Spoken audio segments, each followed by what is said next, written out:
It began with fire, not fire born of humanity's hands, but the kind that descended from alien skies, cold and merciless, tearing apart what humanity had built in the silence between stars.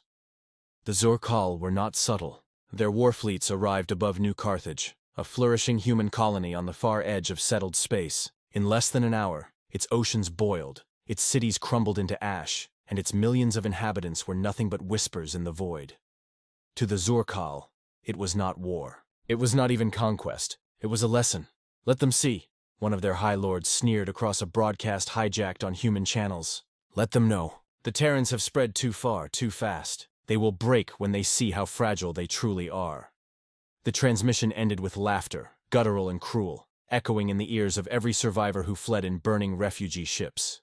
And as the Zor-Kal war captains celebrated, they mocked what they called humanity's weakness.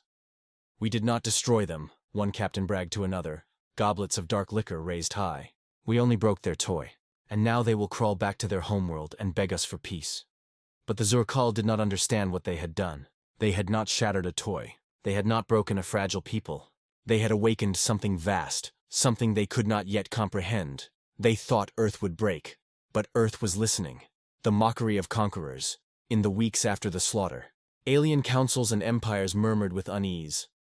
Humanity was young among the stars, yes, but they had been different, curious, tenacious, quick to ally. They built colonies not as fortresses but as bridges.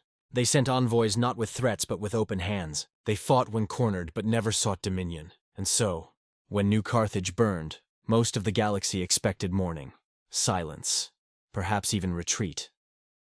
The Zor-Kal paraded their triumph, broadcasting imagery of shattered human habitats, crushed starships, and the corpses of children sprawled in dust. They laughed at Earth's stillness. "See," their lords crowed.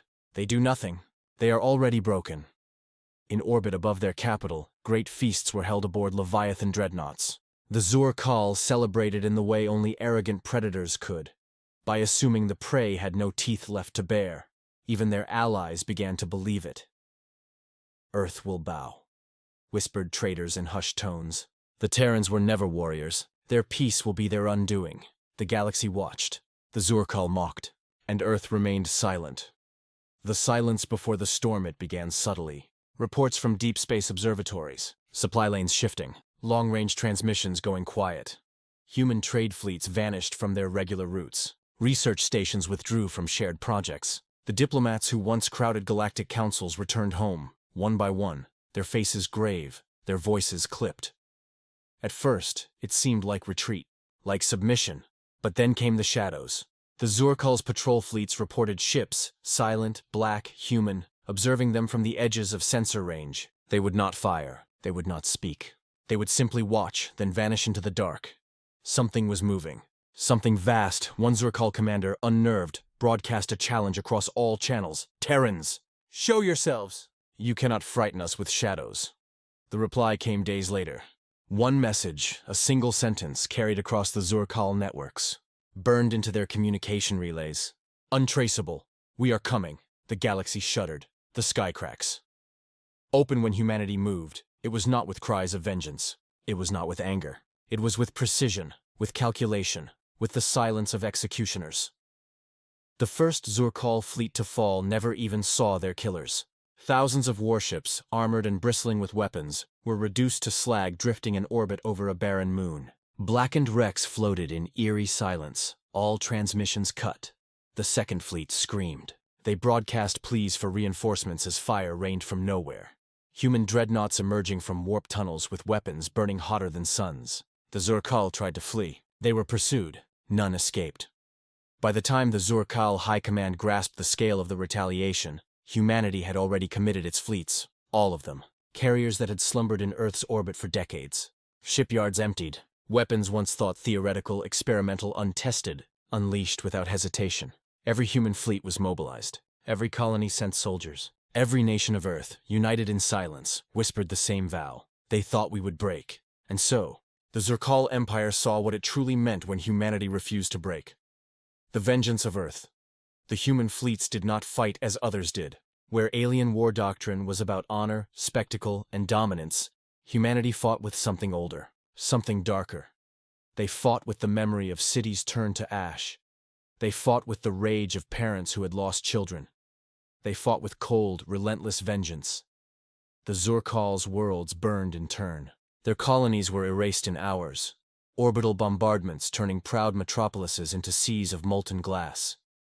Human soldiers landed not as fragile beings of flesh, but as armored titans, walking fortresses clad in steel and fury. They did not parley. They did not negotiate. They advanced with mechanical precision, crushing resistance with fire and silence. Above alien skies, human dreadnoughts blotted out the stars, their weaponry carved through planetary defenses like knives through silk. Zurkal admirals begged for reinforcements. They sent desperate messages to their allies. None answered. For the galaxy had seen the shadow of Earth's fleets, and none dared to move against them. The collapse of the invaders, it was not a war. It was extermination. In mere months, the Zurkal Empire, vast, proud, ancient, was shattered, their fleets annihilated, their armies broken, their lords hunted one by one, dragged from their citadels and silenced before their people. Refugee ships fled into the void, filled with survivors whispering horror stories of Earth's wrath. They came without warning. They did not speak. They did not stop. One Zurkal priest, captured alive, was recorded muttering through broken fangs. We thought them weak. We thought them breakable, but they are the storm, the fire, the endless night. By the time Earth's fleet stood orbiting the Zurkal homeworld, the war was already over. They gave no speeches, no ultimatums, no mercy. The skies lit with fire, and the Zurkal homeworld became a tomb.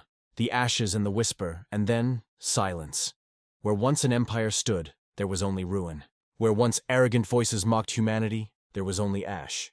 The galaxy trembled. Great powers that had once dismissed humanity now spoke of them in whispers. Traitors refused to speak Earth's name above a murmur. Councils shuddered at the thought of provoking them. The Zurkal had declared humanity fragile. They had tried to break Earth. But it was the Zurkal who broke, and in the quiet that followed, the galaxy learned a truth they would never forget. Earth was patient. Earth was peaceful. Earth was kind, but when Earth was wronged, when its children were slain, when the blood of humanity was spilled, their vengeance was infinite, and so survivors whispered across the stars, trembling as they spoke the lesson written in fire and ruin: never provoke Earth again.